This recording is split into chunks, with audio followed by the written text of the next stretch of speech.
تو میرا دیور نہیں آتا تھا، مگر جیسے ہی میرے شوہر کام پر چلے جاتے تو دیور گھر چلا آتا۔ پھر سوچا شاید یہ اتفاق ہو، دونوں بھائی الگ الگ وقت میں گھر آتے ہیں، یا پھر یہ بھی ہو سکتا تھا کہ دونوں کی آپس میں بنتی نہ تھی، کبھی الگ الگ وقت پر آتے جاتے ہیں۔ میں نے ایک بات اور نوٹ کی تھی، جب کبھی دونوں اتفاق سے اکٹھے ہو جاتے تو شوہر میرے دیور کی طرف دیکھتا تک نہ تھا، سر جھکا کر اس کے پاس سے گزر جاتا تھا۔ میرے شوہر کے یوں سر جھکا کر گزرنے پر میرے دیور کے چہرے پر ایک پر اصرار سے مسکراہٹ ابھر آتی تھی، مگر میرے شوہر کے چہرے کا رنگ پیلا پڑ جاتا تھا۔ نہ جانے ان دونوں کے درمیان کون سی کھچڑی پک رہی تھی۔ ایک اور عجیب بات تھی، جب میں گنا چوس کر تھوڑی دیر سو جاتی تو شام کو میرا شوہر گھر آ کر جب گنے کے کچرے دیکھتا تو میرے قدموں میں بیٹھ کر رونے لگتا۔ میں بہت پوچھتی، لیکن وہ مجھے اپنے رونے کی وجہ نہ بتاتا۔ کیا ہو گیا ہے؟ آپ اس وقت یہاں بیٹھ کر کیا کر رہے تھے؟ رات کے دوسرے پہر میری آنکھ کھلی تو میں نے دیکھا میرا شوہر میرے قدموں میں بیٹھا رو رہا تھا۔ میری تو حیرت سے آنکھیں پھٹنے کے قریب آ گئی تھی۔ میں جانتی تھی کہ شوہر کا رتبہ کیا ہے، اس لیے ان کا میرے قدموں میں بیٹھنا مجھے دہلا سا گیا تھا۔ مجھے ڈر تھا ان کے اس عمل پر اللہ مجھ سے ناراض نہ ہو جائے۔ میں نے آنکھیں کھول کر جلدی سے اپنے پاؤں اس سے دور کیے اور گھبرا کر اس رونے کی وجہ پوچھی، مگر ہمیشہ کی طرح انہوں نے مجھے کچھ بھی نہ بتایا تھا۔ اس سے پہلے میں ایک بار پھر پوچھتی، وہ اٹھ کر کمرے سے ہی باہر نکل گئے تھے۔ میں ان کو کمرے سے باہر جاتے ہوئے دیکھتی رہی تھی۔ اب تو یہ سب ان کا معمول بن چکا تھا، اور آج دیر تک جاگنے کی وجہ سے اگلی صبح میری آنکھ تھوڑی دیر سے کھلی تھی۔ مجھے سمجھ نہیں آ رہی تھی کہ اب میں کیا کروں، کیسے اپنے شوہر کے دل کی بات کا پتہ لگاؤں، آخر ان کے رونے کی کیا وجہ ہو سکتی تھی۔ میں نے بہت کوشش کی تھی اپنے شوہر سے سچ اگلوانے کی، مگر وہ بولتے ہی نہ تھے۔ میں نے بھی تھک کھا کر ان سے پوچھنا چھوڑ دیا تھا۔ میرا دیور اب بھی باقاعدگی سے گنے لے کر آتا تھا اور چھیل کر مجھے کھلاتا تھا۔ میں بھی اس کا دل رکھنے کے لیے کھا لیتی تھی، لیکن پتہ نہیں ان گنوں میں ایسا کیا ہوتا تھا کہ گنا کھانے کے فوراً بعد مجھے نیند آ جاتی تھی اور میں کچھ دیر کے لیے سو جاتی تھی۔ اس کے بعد مجھے کوئی ہوش نہ رہتا تھا۔ کچھ دنوں سے دیکھ رہی تھی کہ میرے جسم میں عجیب سا درد رہنے لگا تھا۔ میرا کسی کام کو دل نہ کرتا تھا۔ جب بھی کوئی کام کرنے کے لیے اٹھتی تو متلی اور چکر آنا شروع ہو جاتے۔ میں تو پہلے سے ہی عجیب قسم کی الجھن میں الجھی ہوئی تھی۔ سمجھ نہیں آ رہا تھا کہ میرے ساتھ اب کیا ہو رہا ہے۔ میں کسی سے کوئی بات بھی نہ کرواتی تھی۔ اپنے میکے جانے کا وقت ہی نہ ملتا تھا۔ محلے میں بھی سب اپنے اپنے گھروں میں بیٹھے رہتے تھے تو میں کس سے اپنے دکھ سناتی؟ صبر شکر کر کے اپنی زندگی گزار رہی تھی۔ شادی کو 2 مہینے ہی ہوئے تھے اور مجھے یوں لگتا ہے جیسے کافی وقت گزر گیا ہے۔ جس طرف میرا دھیان جا رہا تھا میں ایسا سوچ بھی نہیں سکتی تھی۔ نہیں، میرا شوہر میرے بارے میں کیا سوچے گا؟ میں نے خود کو ان خیالات سے جھٹلایا۔ میرے ساتھ ایسا کیا ہوا ہے جو میرا جسم اتنا درد کر رہا تھا؟ میں نے خود سے ہی سوال کیے تھے، کہیں یہ دونوں بھائی مل کر میرے ساتھ کچھ غلط تو نہیں کر رہے تھے؟ میرا شوہر میرے ساتھ غلط کیسے کر سکتا ہے؟ کیا ملے گا یہ سب کچھ کر کے اس سے؟ اس نے تو خود مجھے سچ بتایا تھا کہ وہ مجھ سے کیوں دور رہتا ہے۔ اگر اس نے پہلے میرے ساتھ کچھ غلط نہیں کیا تو اب کیوں کرے گا؟ مجھے کچھ سمجھ نہیں آ رہا تھا کہ میرے ساتھ کیا ہو رہا ہے۔ مجھے دوسرا شک اپنے دیور پر تھا۔ میرے شوہر کے بعد تو دیور ہی میرے گھر آتا جاتا تھا، مگر وہ میرے ساتھ کچھ غلط کیوں کرے گا؟ اس کی میرے ساتھ کیا دشمنی ہو سکتی تھی؟ میں نے تو اسے دیکھا ہی پہلی بار تھا، پھر دشمنی کا تو کوئی تک نہیں بنتا تھا۔ میں نے سوچا کیوں نہ ڈاکٹر سے چیک اپ کرواؤں، کیونکہ اب تو طبیعت دن بدن خراب ہوتی جا رہی تھی۔ لیکن میں باہر کیسے جاتی؟ ایک تو مجھے محلے کا اتنا اتا پتہ نہ تھا، دوسرا میں باہر جاتی اور اوپر سے میرے شوہر گھر آ جاتے تو میں ان کو کیا جواب دیتی؟ اب میں ان کو بتا کر بھی نہیں جا سکتی تھی، ورنہ وہ ساتھ جانے کی ضد کرتے، اور اگر ان کو اس بات کی بھینک بھی پڑ جاتی کہ میں جو سوچ رہی ہوں وہ سچ ہے تو میری تو زندگی ہی تباہ ہو جاتی۔ ایک یہ بھی ڈر مجھے باہر جانے سے روک رہا تھا۔ بھابھی، میں دیکھ رہا ہوں آپ کو اتنے دنوں سے بڑی خاموش رہنے لگی ہیں، کیا بات ہے؟ سب ٹھیک تو ہے؟ میرا دیور آج بھی گنے لیے ہوئے تھا، مگر میرا چوسنے کو بالکل بھی دل نہیں کر رہا تھا، اس لیے بس ہاتھ میں پکڑ کر بیٹھی رہی۔ جب دیور نے دیکھا کہ میں گنا نہیں کھا رہی، بس سر پکڑ کر بیٹھی ہوئی ہوں، تو اس نے مجھے بڑے پیار سے مخاطب کرتے ہوئے پوچھا مجھے کیا ہوا ہے۔ میں نے چونک کر اس کے چہرے کی طرف دیکھا تھا۔ مجھے اس کے چہرے کی مسکراہٹ عجیب سی لگ رہی تھی۔ اس کی آنکھوں میں موجود چمک ایک راز اپنے اندر دفن کیے ہوئی تھی۔ وہ مجھے دیکھ کر مسکرا رہا تھا، اس کی نظروں سے مجھے الجھن ہونے لگی تھی۔ میں نے بہانہ بنا کر گنا وہیں پر رکھ کر اٹھنا چاہا، مگر میرے دیور نے مجھے جلدی سے واپس بیٹھنے پر مجبور کر دیا تھا۔ ابھی آپ کہیں نہیں جائیں گی، پہلے آپ یہ گنا ختم کریں، اس کے بعد جو کام کرنا ہوگا کر لینا، میں نہیں روکوں گا۔ میرا دوپٹہ پکڑ کر اس نے مجھے واپس بٹھاتے ہوئے کہا، میرا اس وقت کسی سے بھی بحث کرنے کا کوئی موڈ نہیں تھا، اس لیے میں چپ چاپ بیٹھ گئی اور دیور کے ہاتھ میں پکڑا گنا لے کر بے دلی سے چوسنے لگی۔ بہت مشکل سے میں نے وہ گنا ختم کیا تھا اور وہاں سے اٹھ کر جلدی سے باورچی خانے میں آ گئی تھی۔ جب تک میں نے پورا گنا ختم نہ کیا تب تک میرے دیور نے اپنی نظریں مجھ پر ہی گاڑے رکھی تھی۔ میں اس کی نظروں سے بچنے کے لیے باورچی خانے میں آئی۔ نہ جانے کیا بات تھی، میرے جسم میں ایک عجیب سی خوف سرات کرتا جا رہا تھا۔ میں چاہتی تھی میرا دیور اب اسی وقت یہاں سے چلا جائے، کیونکہ اس کی موجودگی میرے شک و حقیقت کا روپ دے رہی تھی۔ اگر دیور ہی میرا گناہ گار تھا تو میں کسی کو کیا منہ دکھاؤں گی؟ شوہر تو پہلے سے مجھ سے دور تھا، میں کیا کروں گی؟ کیسے سب کو یقین دلاؤں گی کہ میں بے گناہ ہوں؟ میں نے ابھی پانی پی کر گلاس شیلف پر ہی رکھا تھا جب مجھے اپنے پیچھے سے میرے دیور کی آواز سنائی دی۔ آپ یہاں کیا کر رہی ہیں؟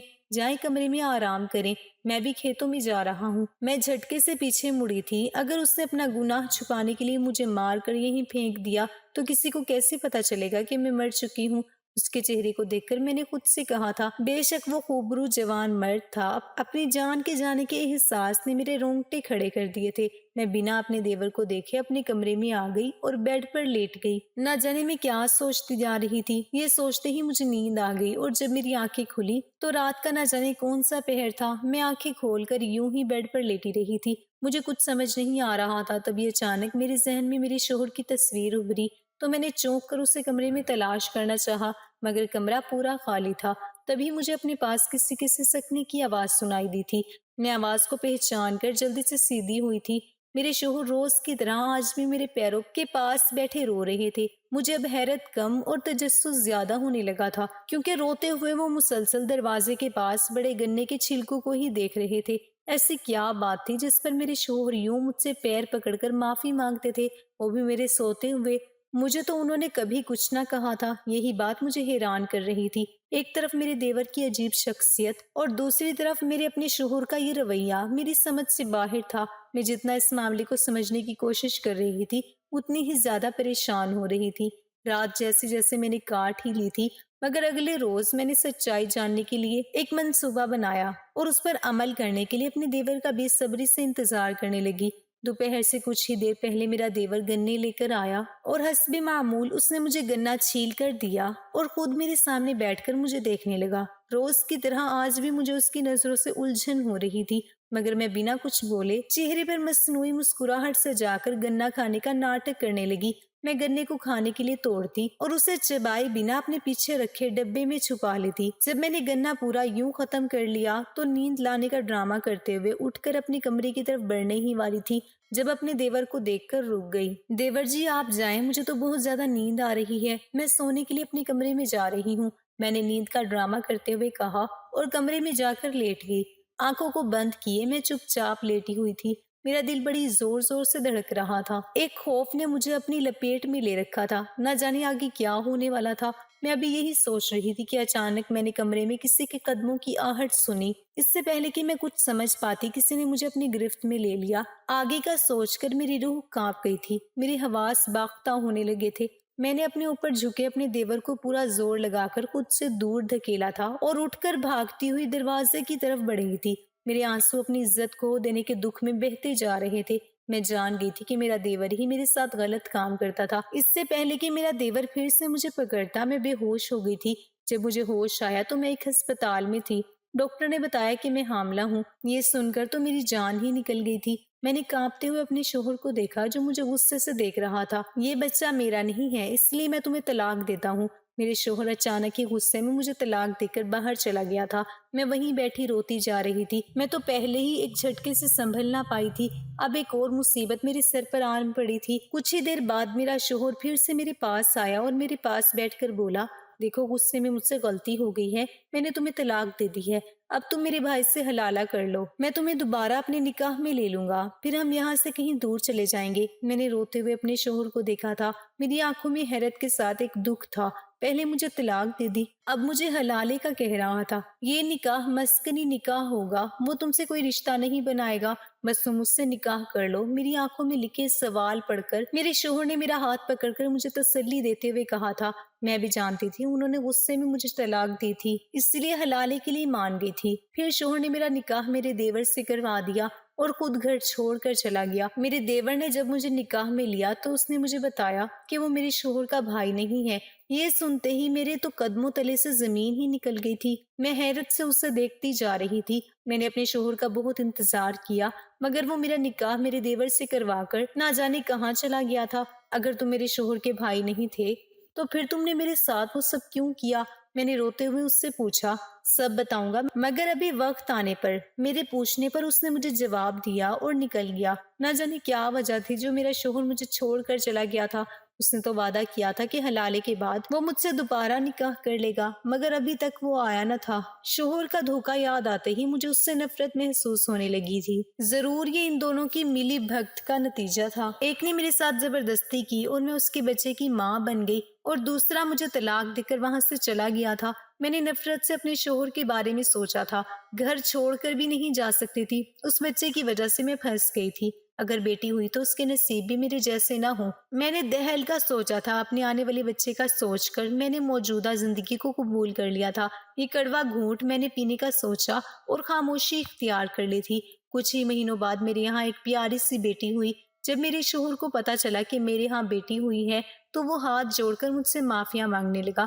اس کا کہنا تھا کہ تمہارے شوہر نے ایک لڑکی کے ساتھ زیادتی کی تھی۔ وہ لڑکی میری بہن تھی جو کہ بہت شریف اور نیک تھی۔ اس نے اسے دنیا میں رسوا کر دیا۔ میں نے اس سے بدلہ لینے کا سوچا تھا، اس لیے جب تمہاری اس سے شادی ہونے والی تھی تو اسے ایک پیر بابا نے کہا تھا کہ وہ 2 مہینے تک اپنی بیوی سے دور رہے گا اور اس کا دم کیا ہوا گنا چوسنے کے لیے تمہیں دے گا۔ تمہارے شوہر کے دل میں چور تھا، اس نے گناہ کیا تھا اور اس کے چلتے وہ ساری زندگی بے اولاد رہنے کے ڈر سے فوراً مان گیا تھا۔ پیر بابا کو تو میں نے پیسے دے کر یہ سب کرنے کو کہا تھا کیونکہ میں اپنی بہن کا بدلہ اس کی نئی نویلی دلہن کے ذریعے لینا چاہتا تھا۔ بابا نے میرے کہنے پر تمہارے شوہر کو کہا کہ میں تمہاری کام پر جانے کے بعد تمہاری بیوی کو یہ گنا چوسنے کے لیے دیا کروں۔ تمہارے شوہر کو ہم نے کہا تھا کہ گنے پر کچھ دم کر کے دیا کروں گا۔ اس بابا نے ہی اس سے کہا تھا کہ وہ مجھے اپنا بھائی کہہ کر تم سے تعارف کروائے گا۔ تمہارے شوہر نے ایسا ہی کیا تھا۔ اس بابا نے تمہارے شوہر سے کہا تھا تمہاری بیوی جب یہ گنا کھائے گی تو اس کو بہت تکلیف ہوگی، اس لیے تمہارا شوہر جب بھی گھر میں گنے کے چھلکے دیکھتا تھا تو بہت روتا تھا کہ اس کی گناہ کی وجہ سے وہ تکلیف اٹھا رہی ہے۔ تمہیں میں گنے میں دوائی ڈال کر تمہیں بے ہوش کر دیتا اور پھر تمہارے جسم کے ذریعے میں اپنی بہن کا بدلہ لیتا تھا۔ لیکن پھر مجھے آہستہ آہستہ احساس ہونے لگا کہ میں غلط کر رہا ہوں، لیکن تب تک بہت دیر ہو چکی تھی۔ تم سب سچ جان گئی تھی اور جب تمہیں پتا چلا کہ میرے بچے کی تم ماں بننے والی ہو تو میں نے ہی تمہارے شوہر کو مجبور کیا تھا کہ وہ تمہیں طلاق دے کر تمہاری شادی مجھ سے کروا دے۔ اسے میں معاف کر دوں گا، اور وہ خود چاہے کسی کی عزت خراب کر چکا تھا لیکن وہ خود ایک داغدار بیوی برداشت نہیں کر سکتا تھا، اس لیے اس نے میرا کہا مان لیا اور تمہارے سامنے حلالے کا ناٹک کیا۔ حقیقت بہت بھیانک تھی جسے سننے کے بعد میرا وجود سن ہوتا جا رہا تھا۔ ان دونوں کے بدلے کے چکر میں میری زندگی برباد ہو گئی تھی۔ ایک نے عزت کے ساتھ کھیلا اور دوسرا حلالے کے چکر میں دھوکہ دے کر چلا گیا تھا۔ میں اس کی باتیں سن کر خاموش ہی رہی تھی کیونکہ اب میری ایک بیٹی تھی، میں اس سے لے کر کہاں جاتی، اس لیے اپنے ساتھ ہونے والے اس حادثے کو قبول کرتے ہوئے چپ چاپ اسی شخص کے ساتھ زندگی گزارنے کا فیصلہ کر لیا۔ علی مجھے لے کر دوسرے شہر چلا گیا۔ اس کے بعد آہستہ آہستہ ہماری زندگی نارمل ہوتی گئی۔ میں نے حالات سے سمجھوتا کر لیا تھا۔ میرا شوہر مجھ سے بہت محبت کرتا تھا، نماز میں رب سے اور مجھ سے بھی روز اپنے کیے کی معافیاں مانگتا۔ ہم اپنی زندگی میں بہت خوش ہیں۔ کچھ سال بعد پتہ چلا کہ میرے سابقہ شوہر ایک کار ایکسیڈنٹ میں وفات پا گئے۔ اس نے جو کیا تھا شاید یہ اس کی سزا تھی جو اسے اس کی زندگی میں ہی مل چکی تھی۔ اب آگے کا اللہ ہی مالک تھا۔ میرے شوہر نے حلالے کے لیے میرا نکاح اپنے بھائی سے کروا کر صحیح کیا تھا۔